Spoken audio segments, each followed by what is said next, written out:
For today's dinner nga po, medyo simple nga po pala yung aking dinner ngayong araw. At dahil nga po ito i-late na, pang madali ang luto lang po ito.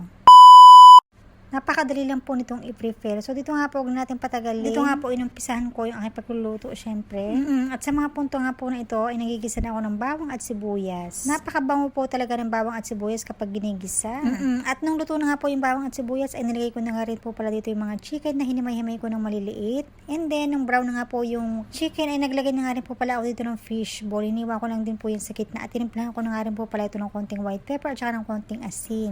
At syempre, para po itong ating ilalagay na toppings mamaya sa ating pansit, may lasa na siya.